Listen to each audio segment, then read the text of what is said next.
신실하신 주 신실하신 주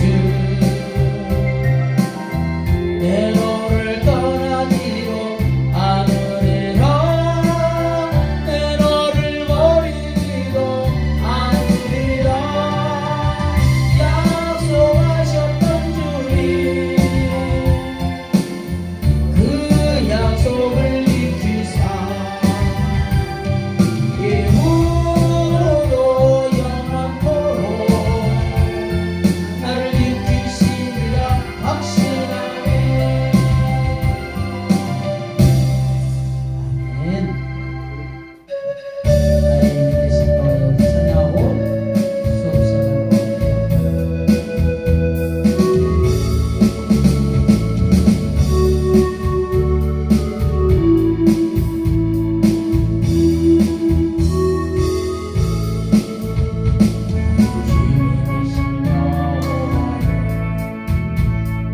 주님을 사랑합니다.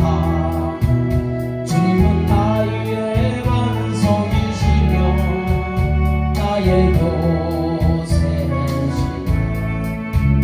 주님은 나를 건지시는 나의 주 나의 하나님 나의 피할 바위시요 나의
주님을 찬양합니다.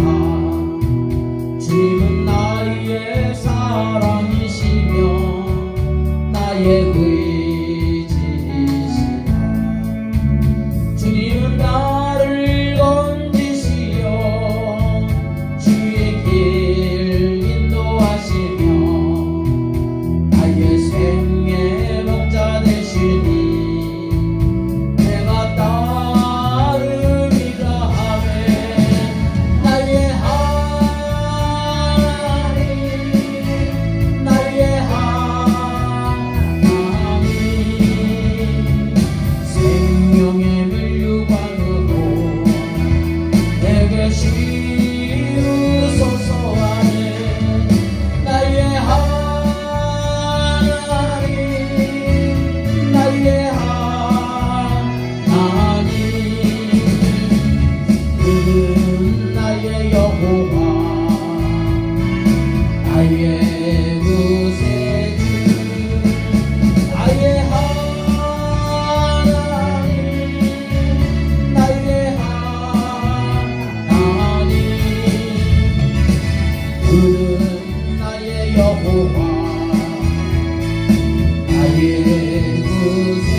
우리 하나님 앞에 영어 사도신경으로 신앙을 드립니다.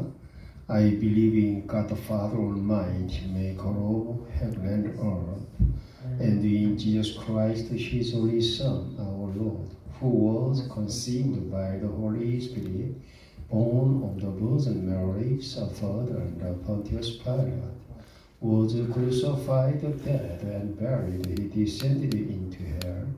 The third day he rose again from the dead. He ascended into heaven and seated on the right hand of God the Father Almighty. From thence he shall come to judge the king and the dead. I believe in the Holy Spirit, the Holy Universal Church, the communion of saints, the forgiveness of sins, the resurrection of the body, and life everlasting. Amen. 할렐루야. 아버지 하나님 감사합니다. 오늘도 메시아 구속 진리의 말씀, 릴마의 말씀이 저희들 심령 속에 녹아지게 하여 주사 큰 믿음을 소유할 수 있는 하나님의 은혜가 넘치게 하여 주시기를 원하오며 또한 하나님께서 저희들을 향하신 계획과 섭리가 있다는 것을 깊이 깨달을 수가 있어서 이 시대에 살아가는 하나님의 성도로서 그 사명과 책임이 무엇인가를 깊이 깨달을 수 있는 시간이 되게 하사 이 세상에서 저희들이 순례길을 걸어감에 있어서 어떠한 삶을 살아야 할지를 확실하게 정할 수 있는 목표가 정해지게 하여 주옵소서. 주 예수님의 이름으로 감사 기도하옵나이다. 아멘. 오늘은 부속사 교재요 57쪽 큰 2번이 되겠습니다.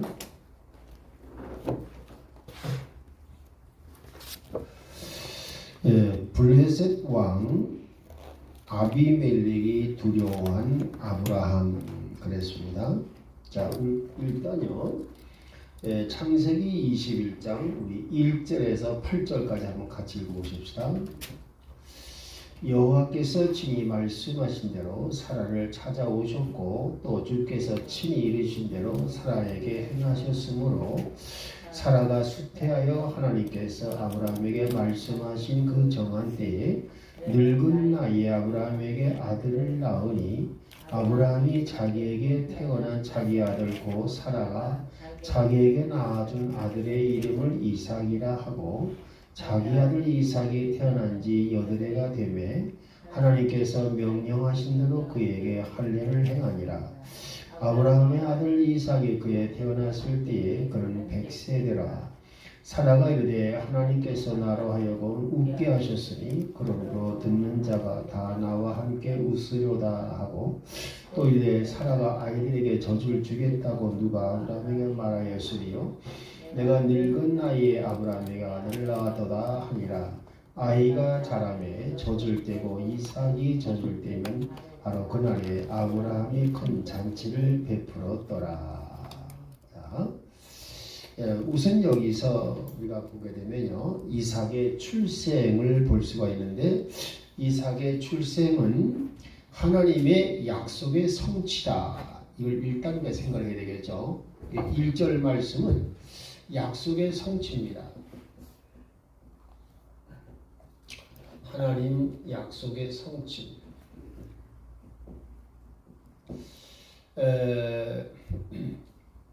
우리가 거기 보게 되면요, 우리 창세기 17장. 자, 17장 한번 우리 가봅니다. 창세기 17장. 창세기 17장이요.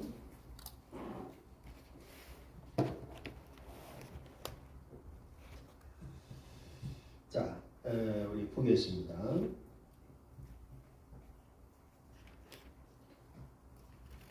5절 말씀 한번 읽어보십시다. 내 이름을 다시는 아브라함이라 하지 아니하고 내 이름을 아브라함이라 하리니 이는 내가 너를 많은 민족들의 조상으로 삼았기 때문입니다. 아멘. 자, 그 다음에 이제 거기 보시겠습니다.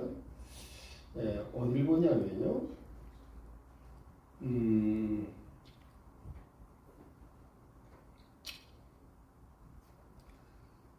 자, 16절 보십시다. 16절. 내가 그녀에게 복을 주어 그녀로부터도 내게 아들을 주리라. 참으로 내가 그녀에게 복을 주리니 그녀가 민족들의 어머니가 되고 백성의 왕들이 그녀에게 나리라 하시니라. 할렐루야. 자, 그래서 요 17장에서는요, 이 아브라함과 사라에게 각각 아들 이삭이 있을 것을 약속하셨어요. 그렇죠? 근데 여기서 그게 중요한 게 뭐냐면 5절과 15절 말씀에서요, 뭐를 중요시하고 있느냐? 아브라함의 이름을 아브라함이라 하라. 계명을 시킵니다. 15절에서는 사례를 사라라 하라. 근데 이 의미는 많은 무리의 아비란 뜻이고요. 아브라함은 사라는 많은 무리의 여주인이란 뜻이다 그 말입니다. 어쨌든 많은 무리를 거느리게 된다 그 말 아니겠어요? 그러니까 이제부터 사람들이 뭐냐면 여보 아브라함, 여보 사라 이렇게 서로가 불러주는 가운데서 뭐가 일어나느냐? 하나님의 능력이 역사를 시작했다 그 말입니다. 이게 아주 중요해요. 이런 거를 잘 살펴보셔야 돼요. 입술로 자꾸만 고백을 하게 되면요, 마지막에 하나님이 그 역사를 하셔요. 고백을 하면. 여러분들이 그 잠언서 18장 21절 한번 읽어보십시다. 잠언서 18장 22절. 자, 잠언 18장 22절입니다.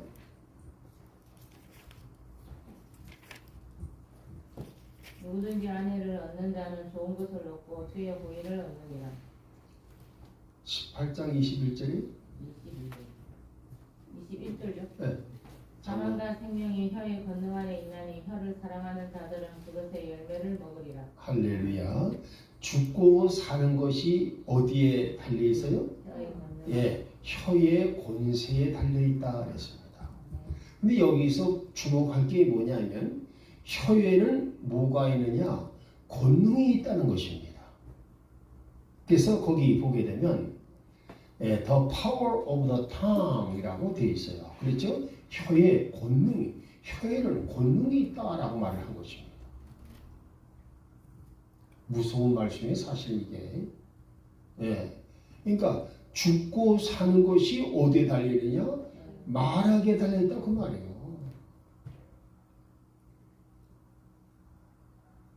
따라서 내가 두려운 말을 하게 되면 두려움이 임하게 되고, 믿음의 말을 하게 되면 나에게 믿음이 온다 그 말이에요. 마태복음 21장 우리 21절 읽어보십시다. 마태복음 21장 21절.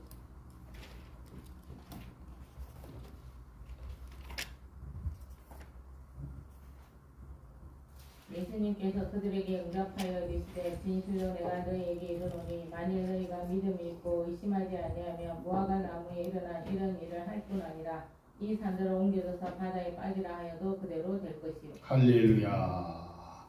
그렇죠? 거기 뭐라 그랬어요 지금? 의심하지 아니하고 믿음으로 이 산더러 들려져 바다에 던져지라 하며 말하면 말한 것이 이루어지리라.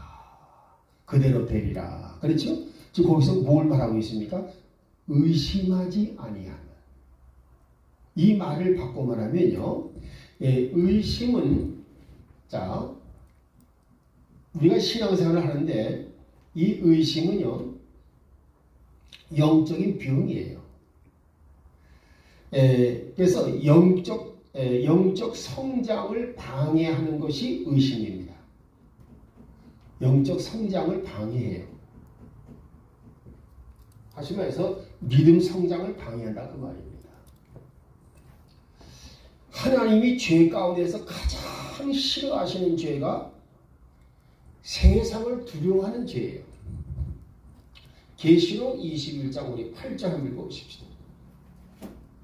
계시록 21장 8절.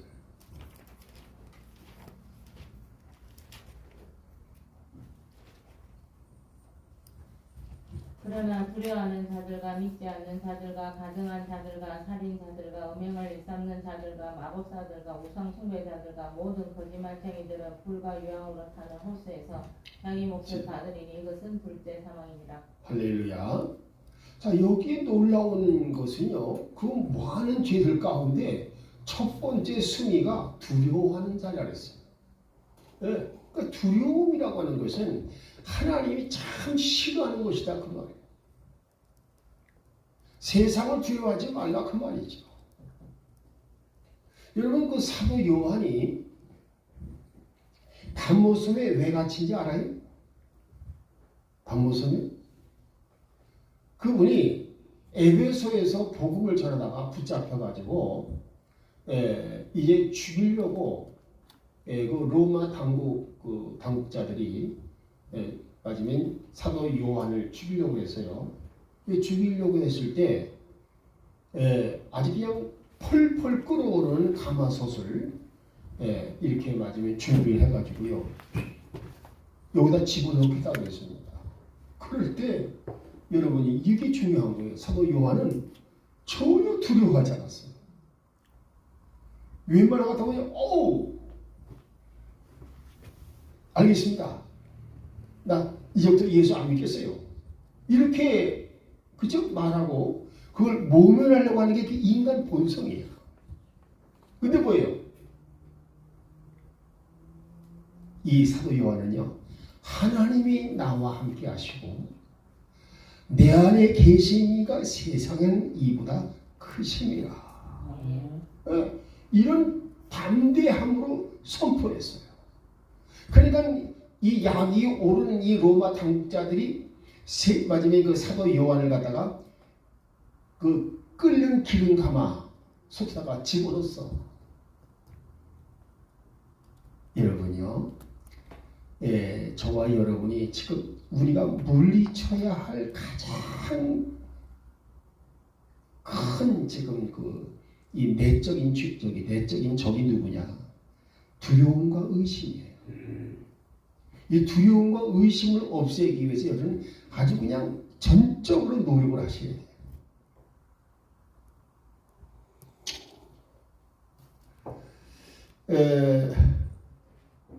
여러분이 마태복음 14장 우리 30절 32절을 읽어보십시다. 마태복음 14장 30절 31절. 바람이 사나운 것을 보고 두려워하다가 가라앉기 시작하며 소리질러 이르되 주여 나를 구원하소서 하니 예수님께서 즉시 손을 내미사 그를 붙잡으시오며 그에게 이르시되 오 믿음이 작은 자여 어찌하여 의심하였느냐. 할렐루야. 여기는 예수님이 두 가지를 다 말씀하세요. 바람이 막 그냥 폭풍이 일고 바다가 파도가 임을 보고서 두려움이 왔어. 세상의 파도와 세상의 바람을 두려워하지 말라는데 두려워한 거예요. 왜 두려워했을까요? 죽을까? 그냥 그래. 죽음을 두려워했기 때문에 세상의 파도와 바람이 두렵고 무서웠던 거예요. 그리고 예수님께서 파도야 바람아 잔잔하라 고요하라 하니까 딱 잔잔해졌어요. 근데 도대체 이분이 누구시길래 이렇게 바람도 파도도 순종하는 거? 예수님이 뭐라고 하셨어요? 얘들아 왜 의심을 하였느냐? 그러니까 우리가 뭐냐? 의심이 있으면요 두려움이 와요. 그러니까 의심과 두려움은 뭐예요? 항상 붙어 다니는 쌍둥이야. 이해되겠습니까? 영적인 방해물로서의 쌍둥이. 그러니까 우리가 이 의심을 없애야 두려움이 사라지는 거예요. 그래 안 그래요? 그래서 이 두려움은요, 그 배경이 누가 있느냐? 사탄이 있습니다.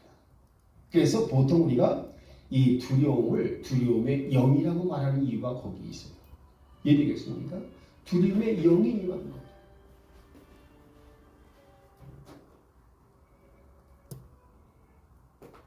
이해되겠어요? 예, 두려움의 영이 임하는 겁니다. 그러니까 참으로 무서운 일이죠. 자, 그래서 이 두려움의 영이 임할 때에 계시록 21장 8절 말씀에서는요, 죄 가운데 가장 최우선의 죄를 두려움이라고 말씀하셨다 그 말이에요. 그렇죠? 그러니까 우리는 이제 어떻게 했습니까? 어떻게든지 의심과 두려움을 없애야 돼요. 자, 특히 이 두려움에 대해서는요, 하나님은 뭐라고 말씀하시냐면 반드시 형벌이 따른다 이런 말씀하셨어요. 자, 요한일서 4장 우리 18절 읽어보십시다.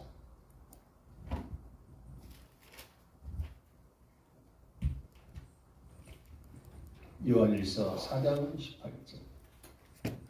사랑에는 결코 두려움이 없고 완전한 사랑은 두려움을 내쫓나니 이는 두려움의 고통이 있기 때문이라. 두려워하는 자는 사랑 안에서 완전하게 되지 못하느니라. 할렐루야.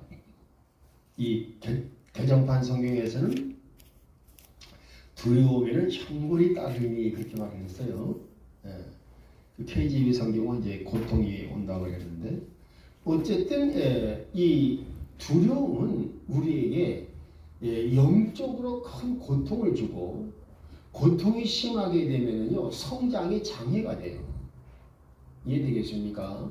그래서 우리가 이것을 철저하게 배격을 해야 돼요. 없애야 돼요.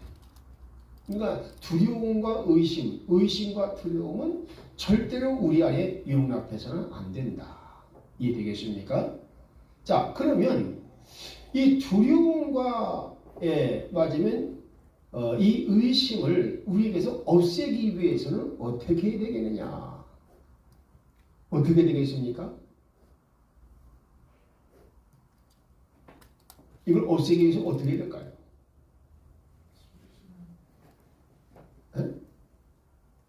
뭐라고? 두려움과 의심을 없애려면요 우리가 뭘 해야 되느냐? 두려움에 맞으면 이제 의심이 왔다. 그러면 의심을 말하면 안 돼요. 의심을 말하지 말라. 대신 뭐라? 믿음을 말하라. 이해되겠어요? 예, 의심을 말하면요. 그 의심을 좀 더 침소 붕대시켜버려. 의심을 확대시켜버려. 왜? 의심을 입 밖으로 냈다. 그 순간 뭐예요? 이 의심의 말은 마귀의 통로가 됩니다. 그래서 마귀가 쫙 들어와가지고 더 의심나게 만들고 더 불안하게 만들고 더 두려움이 점점점 가중되는 거예요. 그런데 여러분들이 이 두려움이나 의심 대신에 믿음의 말을 하는 거예요. 그러면 믿음의 말을 하는 순간 어떻게 됐습니까? 하나님의 영이 임하십니다. 그래서 그때부터 담대함이 생기고 확신이 생겨. 그것이 바로 12명 정탐꾼의 이야기에서 우리는 확신할 수가 있습니다. 12명의 정탐꾼. 자, 보십시다. 민수기 14장 28절 한번 읽어볼까요?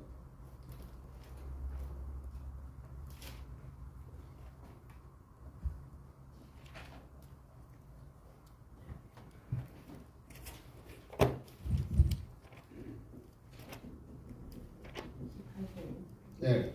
그들에게 이르되 주가 말하노라. 진실로 내가 살아있음을 두고 맹세하거니와 너희가 내 귀에 말한 대로 내가 너희에게 행하리라. 할렐루야. 거기 뭐라고 했냐면요, 내 귀에 들린 대로 내가 행하리라. 자, 그러면 하나님께서 이 10명의 정탐꾼과 2명의 정탐꾼. 그래서 2명은 여호수아 갈렙이고 10명은 나머지 12명의 족장들이죠. 자, 그런데 이 12명 가운데 10명은 뭐라고 돌아와서 보고를 했느냐? 민수기 13장, 자, 읽어보십시다. 31절에서 33절. 그와 함께 올라간 사람들은 이르되 우리가 능히 올라가서 그 백성을 치지 못하리니 그들은 우리보다 강하니라 하고 이스라엘 자손에게 자기들이 탐지한 땅에 대하여 나쁘게 보고하며 이르되 우리가 두루 다니며 탐지한 땅은 그것의 거주민들을 삼키는 땅이요 우리가 그 안에서 본 모든 백성은 키가 큰 사람들이며 거기서 우리가 거인들에게서 나온 아낙의 아들들 곧 거인들을 보았는데 우리 스스로 보기에도 우리가 메뚜기 같았으니 그들이 보기에도 그와 같았을 것이니라 하니라. 할렐루야. 그렇죠? 지금 뭐라고 보고하고 있는 거예요 지금? 백성들이 듣는 데서 맞으면 이 모세에게 보고를 하는데 그 땅은 삼키는 땅이고 우리가 죽을 수밖에 없는 땅입니다.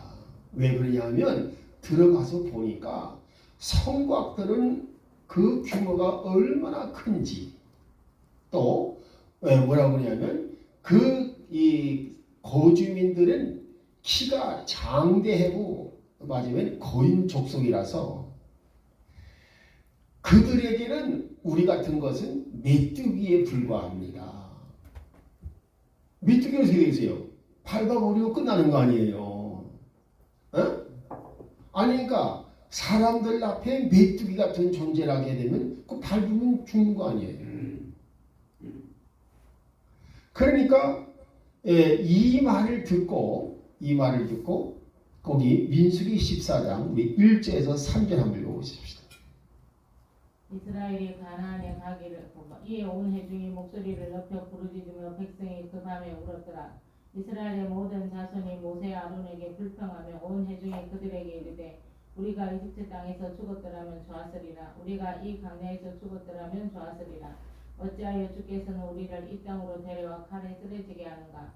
우리의 아내와 자녀들이 발치물이 되리니 우리가 이집트로 돌아가는 것이 낫지 아니하랴 하고. 자 보십시오.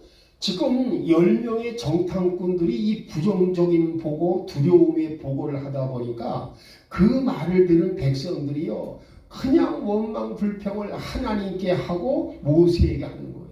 그래서 아니 우리를 갖다가 그냥 애굽 땅에 놔두지 뭐하고 데리고 나와가지고 여기까지 와서 죽게 하느냐. 어?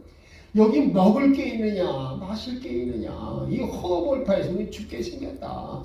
우리 맞으면 아들 딸도 죽을 것이고 이 가축도 다 죽을 판이다. 이게 맞으면 이 되겠느냐. 그러니까 차라리 우리 돌아가자. 세상으로 돌아가자. 애굽으로 돌아가자. 이렇게 나왔다 그 말입니다. 그들의 입에서는요 원망 불평이 확 나온 거예요. 원망 불평을 갖다가 그 원망 불평을 쏟아내는 것을 뭐라고 하냐면 머머이라고 해요. 머머. 계속 맞으면 왜 궁시렁대는 거예요. 그렇죠? 이 궁시렁대다 이거. 머머. 그러니까 뭐예요? 사실은 맞으면 never 머머 해야 되겠죠. 절대로 궁시렁대지 마라. 원망 불평하는 것을 궁시렁대는 것을 했단 말이에요. 하나님은요 뒤에서 말하는 걸 제일 싫어하시는 거예요. 그냥 불평하는 거예요. 이해되겠어요? 자, 그런데 여호수아 갈렙은 뭐라고 그랬어요? 민수기 13장 30절 읽어보십시다.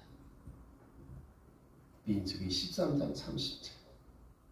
갈렙이 모세 앞에서 백성을 진정시켜 이르되 우리가 당장 올라가서 그 땅을 소유하자. 우리가 능히 그것을 이기리라 하였으나. 할렐루야. 이 여호수아 갈렙은요 우리가 능히 이길 수가 있다. 할렐루야. 자 보십시오. 이제 내가 나중에 한번 정리하는 식으로 해서 쭉 설명을 하겠지만 내가 지난번에 그 얘기를 했죠. 구속사 진행길 할 때에 뭘 했어요?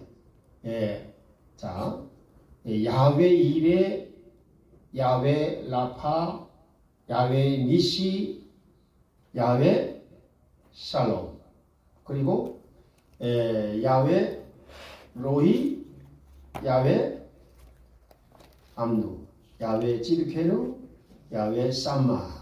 근데 그 위에다가 위에 할렐루야를 붙였어요. 그렇죠?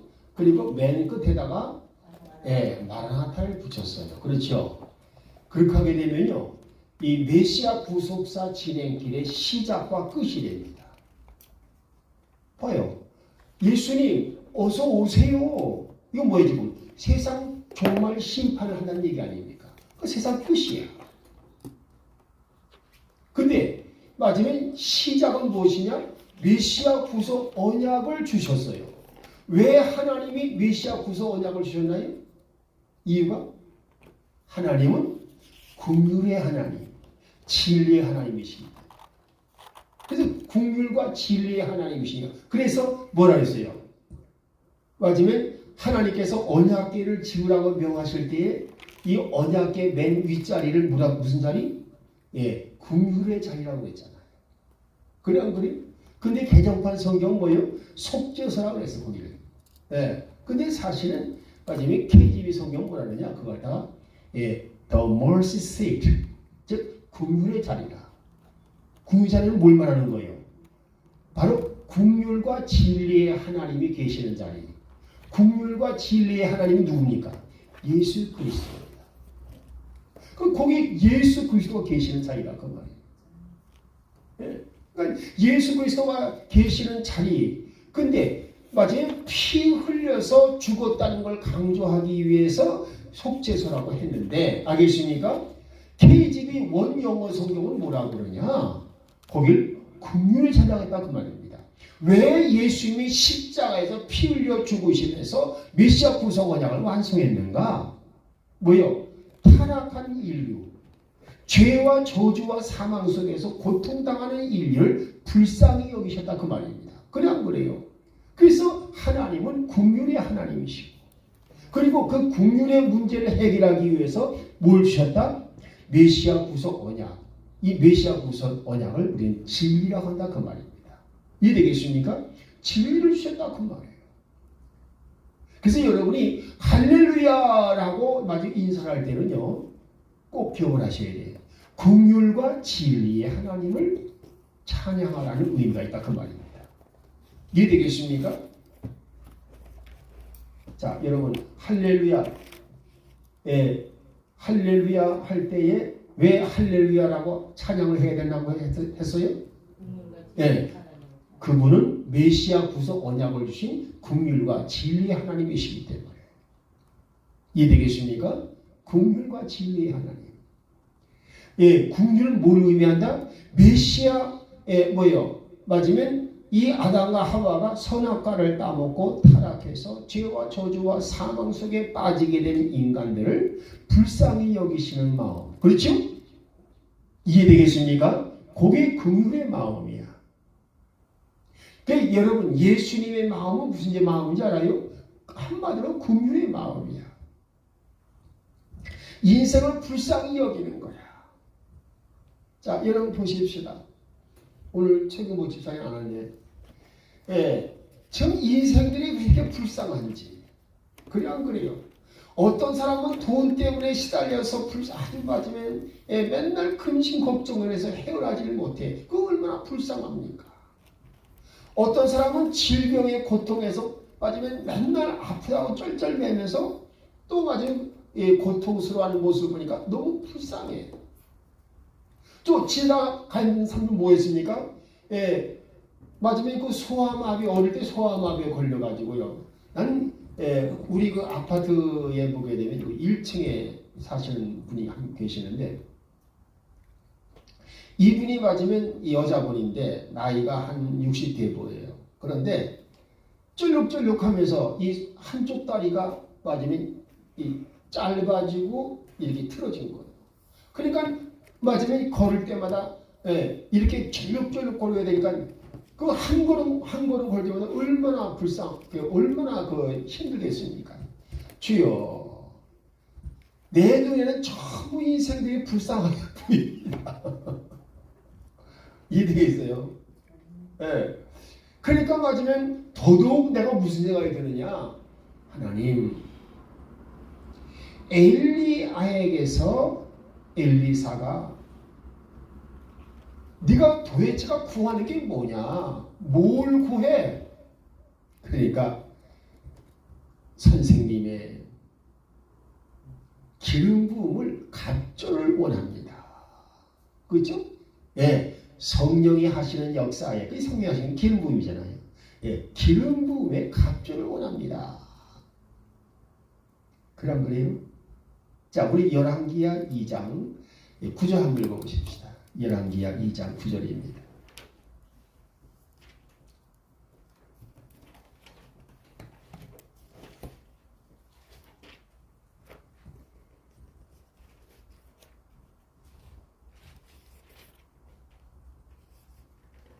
읽어보세요. 어? 열왕기하 2장 9절. 그들이 건너매 엘리야가 엘리사에게 이르되 그분께서 나를 내게서 데려가시기 전에 내가 너를 위하여 무엇을 해야 할지 구하라 하니 엘리사가 이르되 원하건대 당신의 영의 2배 몫이 내 위에 있기를 원하나이다. 할렐루야. 예, 맞아요. 성령으로 하는 역사가 갑절로 내게 임하기를 바랍니다. 그렇죠? 갑절을 요구했잖아요.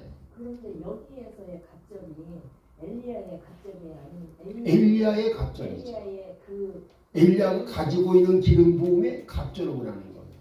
그런데 그 갑절 왜? 그 엘리야의 이 밑에 있는 사람들에 대해서 그 사람들하고 똑같이 주지 말고 그냥 그 사람들보다 갑절을 달라고 이렇게 하는 거예요. 누가 그래? 그렇게 배웠어. 엘리야가 가지고 있는 능력에 갑절을 달라 그 말이에요. 예? 왜냐? 그 위에 봐봐요. 그 2장 8절 읽어보세요. 엘리야가 자기의 겉옷을 취하여 둘둘 말아 물들을 치매 물들이 여기저기로 갈라지므로 그들 둘이 마른 땅 위로 가니라. 할렐루야. 엘리야가요 자기의 겉옷을 벗어가지고 이 팔뚝에다 둘둘 말더니 요단강에 촥촥 쳤어요. 그 순간 강물이 쫙 갈라지는 거예요. 여러분 보십시다. 성경 역사에서 요단강물이 갈라진 것이 3번 있었어요. 이해되겠습니까? 첫 번째는 여호수아가 하나님의 말씀을 3일 동안 묵상하고 하나님의 말씀이 임하고 능력이 임하면서 요단강을 이제 뭐예요? 하나님께서 말씀하시기를 제사장들로 하여금 여호와 언약궤를 메고 먼저 요단강에 딱 가서 그 물가에 서 있기만 하면 강물이 갈라지리라. 이해되겠습니까? 이렇게 갈라졌고요. 그것은 뭐냐면요. 언약궤가 강물에 서 있다는 것은 뭘까 하면 진리의 말씀 말합니다. 진리의 말씀, 레마의 말씀은 능력이 있어서 이렇게 이적과 기적을 일으킵니다. 이해되겠습니까? 자, 이번에는 뭐냐? 거기 지금 맞으면 열왕기하 2장 8절에서는요. 어떻게 했느냐? 이 엘리야가 맞으면 자기의 겉옷에 지금 그러니까 뭐예요 지금? 겉옷에 능력이 있다는 거 아니겠어요? 그럼 겉옷에 무슨 능력일까요? 하나님의 기름 부음이 있는 것입니다. 이해되겠습니까? 하나님의 기름 부음이 있는 그 겉옷을 가지고 착착 치니까 강물이 쫙 갈라졌다 그 말이에요. 이해되겠어요? 그래서 그 강물이 갈라진 마른 땅의 길을 엘리야와 엘리사가 걸어가서 요단강을 건넜다 그 말이에요. 이해되겠습니까? 요단강을 건너는 순간 물에서 그 길에서 강에서 올라온 순간 다시금 강물이 쫙 하고 알겠어요? 강물이 원상태로 돌아가는 거예요. 그러니까 이 엘리사가 보고서 놀라지 않겠어요? 와, 진짜 우리 스승님 이 엘리야의 능력은 대단하구나. 인력이 중에 그렇게 생각해 보세요. 예? 까마득한 옛날에 여호수아가 요단강물을 갈라가는 말은 그건 들었어. 그렇죠? 그건 가나안 정복 시대니까 그렇다 쳐. 근데 뭐예요? 저기 엘리야 시대에 어떤 시대입니까? 이스라엘 맞으면 아방이 있던 시절이에요. 이해되겠어요? 그 맞으면 폐악한 악한 왕들이 있는 그 시절에 하나님께서는 엘리야에게 기름 부음을 주셨는데 그 기름이 얼마나 강한지 강물이 갈라졌어. 요때에 요단강물이 갈라진 것은요, 예, 하나님의 기름 부음으로 갈라진 걸 여러분이 이해하셔야 됩니다. 이해되겠어요? 자, 여호수아가 명령해서 하나님의 언약궤를 맨 제사장들의 발이 이 강물가에 딱 섰을 때에 강물이 갈라졌다. 이건 뭘 가리킨다 했어요? 진리의 말씀, 레마 말씀의 능력을 가리킵니다. 이해되겠습니까? 무슨 얘기인지 모르겠어요? 네. 자, 예수님께서 말씀하실 때에 네 믿음대로 될지어다 하니까 문둥병이 나서 안 났어요. 그게 바로 레마 말씀이에요. 그러니까 이 레마 말씀에 능력이 있다는 걸 말해주는 거예요. 그 다음에 이번에는 또 뭐라냐? 이제 엘리야를 통해서 맞으면 그 자기 몸으로 한 게 아니에요. 알겠습니까? 자기의 맞으면 겉옷을 둘둘 말아가지고 쳤어요. 그 겉옷에 엄청난 하나님의 어떤 능력이 있다 그 말입니다. 그거를 우리 기름 부음이라 한다 그 말이에요. 어노인팅. 예, 그 기름 부음이 바로 역사를 하니까 강물이 쫙 갈라지더라 그 말이에요. 그때의 강물을 건너고 나서 마지막에 엘리사가 하는 말이, 자 이제 강물이 도로 지금 다시 원 상태로 흐르고 있습니다. 그럴 때, 자 이 사람아 나에게 구하는 게 뭐냐? 자 보십시오. 엘리야가 놀라운 이적과 기적의 능력을 보여주고 이제 강을 건넜잖아요. 거기서 하는 말이 나에게 요구하는 게 뭐냐? 벌써 뭐예요? 엘리사가 그렇게 구할 줄 알았을까? 몰랐을까요? 알았어요 벌써. 그래서 9절 말씀에서 스승님 제가 선생님의 갑절의 기름 부음을 원하나이다. 그러니까 네가 참 어려운 것을 구한다. 아니 그렇잖아요. 엘리야가 가지는 그 능력의 기름 부음도 보통 사람은 생각할 수 없는 능력인데 그런 능력을 그것도 맞으면 그냥 한 배로 달라는 게 아니라 값지어 달라. 이 말은요. 엘리야가 기분이 상할지도 몰라요. 그 당시에. 이 친구는 나의 능력의 갑절을 갖다가 달라고. 그러니까 하는 말이 뭐냐? 네가 참으로 어려운 걸 구한다. 이해되겠습니까? 자, 그래서 나중에 어떻게 됐어요? 맞으면 실질적으로 그 엘리야의 능력이 엘리사에게 임한 것을 보여주는 사건이 생겼죠? 14절 가보세요. 열왕기하 2장 14절. 엘리야의 몸에서 떨어져 그의 겉옷을 가지고 물들을 치며 이르되 주 엘리야의 하나님은 어디 계시나이까 하리라. 엘리사 또한 물들을 치며 물들이 여기저기로 갈라지니 그가 건너니라. 할렐루야. 그 뭐예요 이제? 이 능력이 나타난 것으로 봐서 뭐예요? 이 엘리사는 지금 엘리야의 능력의 기름 부음을 갑절로 받은 겁니다. 이해되겠습니까? 그걸 보여주는 것이 그래서 거기에 쓰여 있어요. 자, 그런데 자 거기 보십시다. 그런데 엘리야가 아주 참으로 심각한 말을 했어요.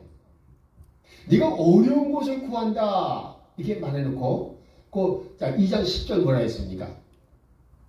그가 이르되 내가 어려운 일을 구하였도다. 그럼에도 불구하고 그분께서 나를 내게서 데려가시는 것을 내가 보면 그 일이 그렇게 내게 이루어지려니와 그렇지 아니하면 그렇게 이루어지지 아니하리라. 할렐루야. 자, 맞으면 그 다음에 딱 하는 말이 내가 승천하는 것을 네 눈으로 보게 되면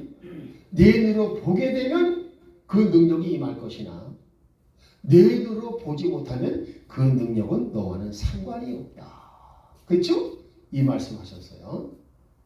이해되겠습니까? 자, 이제 거기 11절 읽어보십시다. 그들이 여전히 가면서 이야기하는데 보라 불병거와 불말들이 나타나 그들을 갈라놓으며 엘리야는 해오리 바람을 타고 하늘로 올라가더라. 네. 자, 그 다음에 12절이죠. 엘리사가 그것을 보고 외치되 내 아버지여 내 아버지여 이스라엘의 병거와 그것의 기병들이여 하더라. 자, 지금 엘리야가 불병거를 타고 해오리 바람을 타고 올라가는 것을 그 12절에서 뭐 했어요? 그것을 보고 그랬잖아요. 보고. 그렇죠? 예. 보았기 때문에 볼 수 있었기 때문에 바로 엘리야의 갑절의 능력이 엘리사에게 임한 걸 믿으시기 바랍니다. 이해되겠습니까? 이 보았다. 분명히 엘리야가 그랬잖아요. 보면 너에게 그 능력이 임할 것이다. 그래서 성경도 뭐라고 했냐? 근데 그걸 보았다. 그래서 그 능력이 임한 것을 증명한 것이 뭐예요? 14절이라 그 말이에요. 이해되겠어요? 무슨 말인지? 네. 자, 그래서 이와 같이 갑절의 능력이 임한 것을 우리가 볼 수가 있었다. 그렇죠? 근데 이거요. 이게 지금 엘리야의 승천은 사실 뭐에 대한 예시입니까? 예, 예수 그리스도의 승천의 예시입니다. 미리 보여주신 거예요. 알겠죠? 예, 이걸 미리 보여주신 거예요. 자, 보십시다. 예수님께서 사도행전 1장 8절, 9절, 9절을 먼저 읽어볼까요? 자, 9절.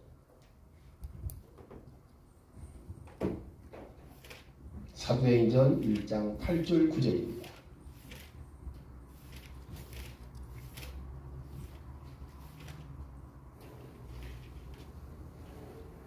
오직 성령님께서 너에게 임하신 뒤에 너희가 권능을 받고 예루살렘과 온 유대와 사마리아에서 그리고 땅의 맨 끝 지역까지 이르러 나를 위한 증인이 되리라 하시니라. 예, 자, 그 다음에 9절. 이것들을 말씀하신 뒤에 그분께서 그들이 보는 동안 들려 올라가시니 구름이 그분을 받아들여 그들이 보지 못하게 하더라. 할렐루야.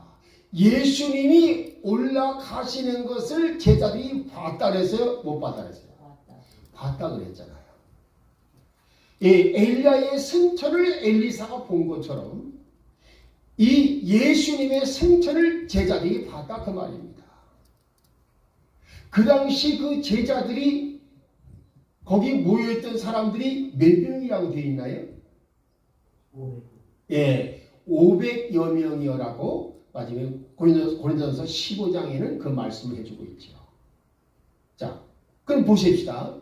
500여 명의 제자들이 예수님이 올라가는 것을 봤어요. 그럼 올라가는 것을 봤으면 엘리사가 엘리야의 승천을 보았을 때에 그 능력을 받은 것처럼 이해되겠습니까? 자, 이 500여 형제들도 실제로 그러면 능력을 받았을까요? 못 받았을까요? 예, 바로 그 위에 8절 말씀이 나아가 내가 승천하는 것을 보게 되면 엘리야의 승천을 보고 엘리사에게 능력이 임한 것처럼 너희에게도 능력이 임할 것이다. 알겠죠? 그런 뜻으로 8절을 주신 거예요. 오직 성령이 너에게 임하시면 너희가 권능을 받고. 그럼 권능을 주시는 이유는 뭐냐? 땅끝까지 복음을 전파하는 것이다. 그렇죠? 그래 안 그래요? 근데 여러분이 주목할 게 있어요. 8절과 9절을 동시에 말씀하셨다는 거예요. 이해되겠습니까? 엘리야가 내가 승천하는 걸 보게 되면 그 능력이 너에게 임할 것이라는 그 말씀과 맥락을 같이 합니다. 그건 뭐예요? 사도행전 1장 8절 말씀에서 마지막에 지금 너희가 땅까지 그리스도의 복음을 전하려면 하나님의 권능이 필요해. 근데 그 권능이 너희에게 임하게 하려면 내가 승천하는 것을 보는 사람들은 권능이 임할 거야. 예, 그런 뜻으로 말씀하신 것이다. 그 말입니다. 이해되겠습니까? 따라서 이 500여 형제들이 살아있는 동안에는 무슨 일이 벌어졌을까요? 이 사람들이 있을 때는, 살아있을 때는 어떻게 했어요? 예, 소아시아와 그 유럽 지방으로 사방에 복음이 전파됐습니다. 이해되겠습니까? 그들이 그냥 복음을 전파했어요? 아니에요. 능력으로 전파했던 것입니다. 이해되겠습니까? 그래서 그 능력의 여파가 결국 뭐예요? 그 능력의 여파로 마지막에 복음이 전파됐을 때 이로 인하여서 무슨 일이 벌어졌느냐? 마지막에 복음이 유럽에 들어갈 수가 있다. 그 말입니다. 이해되겠어요? 그리고 유럽에 들어간 복음이 어떻게 했어요? 영국을 거쳐가지고 그 다음에 다시 미국으로 들어갔다. 미국으로 들어간 복음이 어떻게 됐어요? 네. 미국으로 들어간 복음이 이제 한국으로 넘은 것입니다. 이해되겠어요? 자, 그런데 여러분이 지금 아직은 깨닫지 못할 거예요. 그렇지만 좀 더 마지막 성경을 연구해 보게 되면 왜 이 아시아 마지막 민족들 가운데 왜 유달리 이 한국, 코리아에만 이 복음이 왕성하게 들어와 있을까? 여러분 이거 생각해 본 적 있어요? 여러분 보십시다. 말이 1000만 명이지 인구가 5천만 밖에 안 되는데 1000만 명이 예수를 믿어. 이건 보통 일이 아니에요. 다만 올바르게 믿게 하느냐가 중요한 거지요. 예, 그죠? 어쨌든 예수님의 이름을 걔도 입술로 믿는다고 하는 사람들이 1000만 명이 있다 이거예요. 그럼 인구 5명 가운데 1명은 예수를 믿는 사람이라 그 말입니다. 이거는 아시아에서 이런 나라가 없어. 그럼 이 나라는 누구냐? 여러분이 이걸 주의하셔야 되는 거예요. 왜 이 맞으면 복음이 미국을 거쳐서 들어왔는데 그 복음이 어떻게 일본이나 중국에는 머무르지를 못하고 한국에만 들어왔을까? 여러분 뭔지 모르죠? 예, 그게 바로 창세기 10장에 그 이유가 있어요. 창세기 10장 우리 25절 한번 읽어보십시오.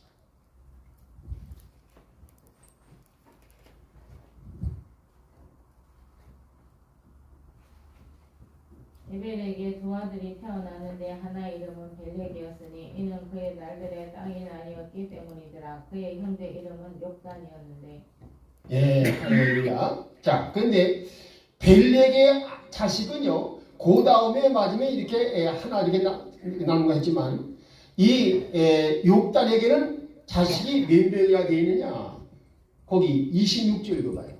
욕단은 알모닥과 셀렉과 하실마벳과 예라와 예, 그래서 하도람과 우살과 디글라와 오발과 아비마엘과 세바와 오빌과 하윌라와 요밥을 낳았더라. 예, 29절까지. 이들은 다 욕단의 아들들이었더라. 이게 29절입니다. 예, 그래서 30절. 그들이 거하는 곳은 내가 동쪽에 산 스발로 갈 때 만나는 메사에서부터 시작되었더라. 할렐루야. 그렇죠? 욕단의 후손들이 거기 몇 명이나 되어 있어요? 13명으로 되어 있습니다. 그래 안 그래? 한번 쉬어봐요. 13명인가 아닌가?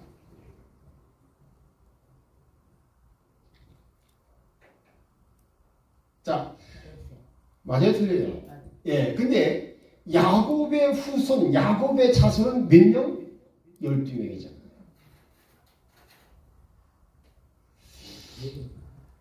맞아요? 틀려요? 예.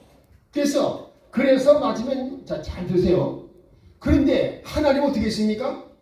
예, 요셉의 두 아들 므낫세와 에브라임을 12명의 자손 가운데 포함을 시켜가지고 예, 레위 지파를 대신 빼가지고 12지파를 만들고 뭐예요? 레위 지파 따로 하고 12지파를 또 만든 거예요.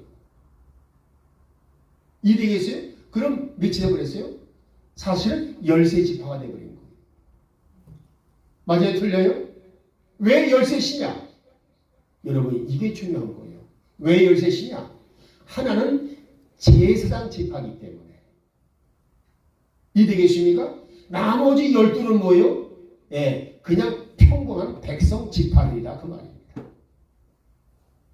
그런데 하나님은 처음부터 욕단에게 뭐예요? 13명을 주셨어.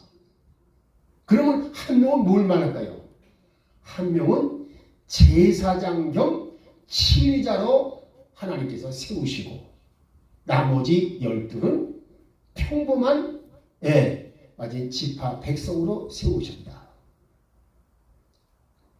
그래서 그들이 이 13명의 자손들이 자손을 낳고 하면서 동쪽으로 이동해 와가지고 어떻게 되느냐? 고조선을 옛날에는요 고조선의 이름이 딸이 고조선이 아니었어요. 옛날에 이름이 뭐냐면 조선이었어. 당군 왕검이 세운 나라의 이름이 조선이야. 이해되겠습니까? 저 북한 놈의 새끼들 공산당 놈의 새끼들이 마지막에 조선이라는 이름에다 거기다 갖다 붙인 거예요. 그냥 붙인 게 아니야. 자기가 아주 마지막에 토주대간이다 그 말이 지금. 이해되겠어요? 근데 어떻게 했습니까? 그런데 그것을 마지막에 이 사람들이 여기 와가지고 했을 때, 자 보십시다. 이 메시아 구속 언약 신앙을 가진 사람들은 머리가 뛰어나요? 아니면 마지막에 그야말로 어리석고 비천할까요? 여러분 창세기 6장에 보게 되면은요 하나님의 아들들이 사람의 딸들과 결혼을 하게 되니까 거기에서 나온 아이들이 뭐였습니까? 뛰어난 존재들이 됐다 이렇게 돼 있어요. 이해되겠습니까? 무슨 얘기지? 이해되겠어요? 무슨 얘기냐? 메시아 구속 언약의 찌꺼기를 가진 사람들도 다른 사람보다 머리가 깨어가지고 알겠습니까? 문화와 문명이 뛰어난 민족이다 그 말입니다.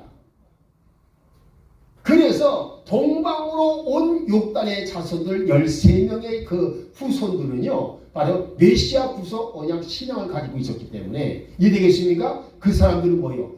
다른 민족들과 뛰어다 그 말입니다. 그래서 이 아시아의 최초의 문자를 누가 만들었느냐? 욕단의 후손들이 만들었다 그 말입니다. 그래서 그 만든 문자들과 그 만든 유물들이 지금 뭐예요?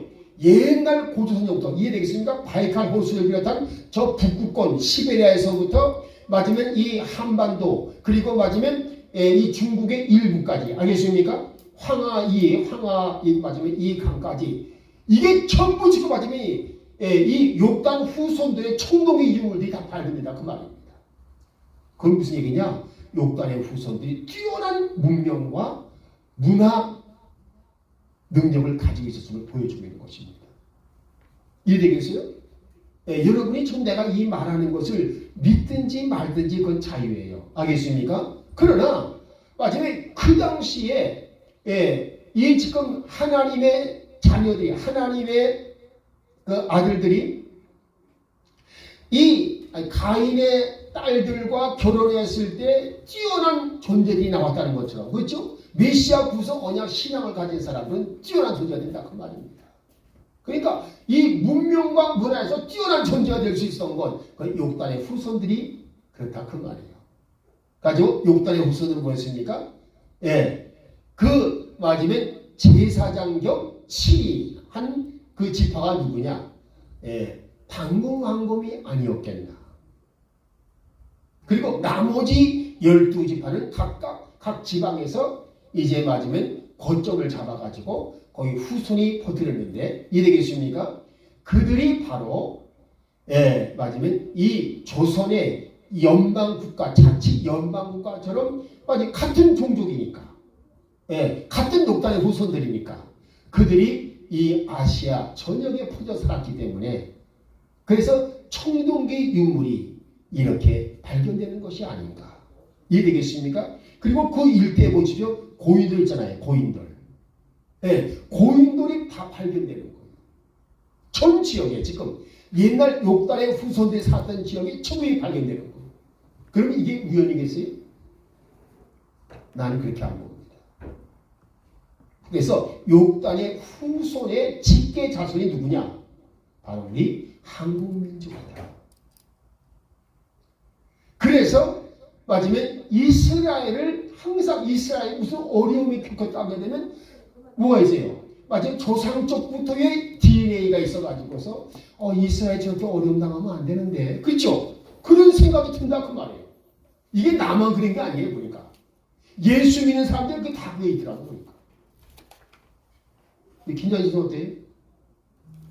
네, 이스라엘이 잘 돼야지 잘못되면 마음이 안 좋잖아요. 왜 그럴까요? 네, 바로 그 사람들은 벨렉의 후손이니까. 우리는 뭐예요? 욕단의 후손이고. 그러니까 형제예요, 아니에요?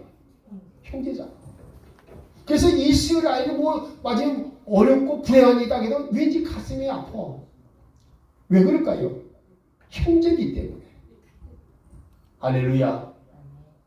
여러분이 이 지금 강의를 여러분이 믿든지 말든지 그 여러분 자유예요. 그렇지만 나는 새벽 기도하면서 이 말씀을 상고하면서 이게 확실하다. 나는 믿고 있습니다. 할렐루야. 좋아요. 네, 여기까지 하고 점심 먹어야죠. 자, 우리 김동현 목사님 잠깐 기도하십시오. 하나님 감사합니다. 저희들의 발걸음을 온양 풍기동으로 인도해 주셔서 하나님께서 귀하게 사랑하시는 박유한 목사님을 통해서 메시아 구속사의 귀한 말씀을 배우고 깨달을 수 있도록 하나님 인도해 주시는 애를 감사합니다. 하나님 이 귀한 말씀을 잘 배워서 하나님 이 말씀을 상고함으로 하나님 사명을 감당하는데 귀하게 하나님 도구로 사용되어질 수 있도록 주님 은혜를 베풀어 주옵소서. 아멘. 우리에게 귀한 말씀을 가르쳐 주시는 박유한 목사님을 주님의 강하신 능력으로 붙들어 주옵소서. 갑절의 영감을 허락하여 주시고 성령의 충만과 성령의 능력을 허락하여 주시고 세임을 허락하여 주셔서 조금도 피곤치 아니하도록 강건함을 허락하여 주옵소서. 아멘. 주님께서 날마다 축복해 주심을 감사하며 예수 그리스도의 이름으로 간절히 기도하옵나이다. 아멘. 아멘. 할렐루야. 하나님께 영광 돌립니다.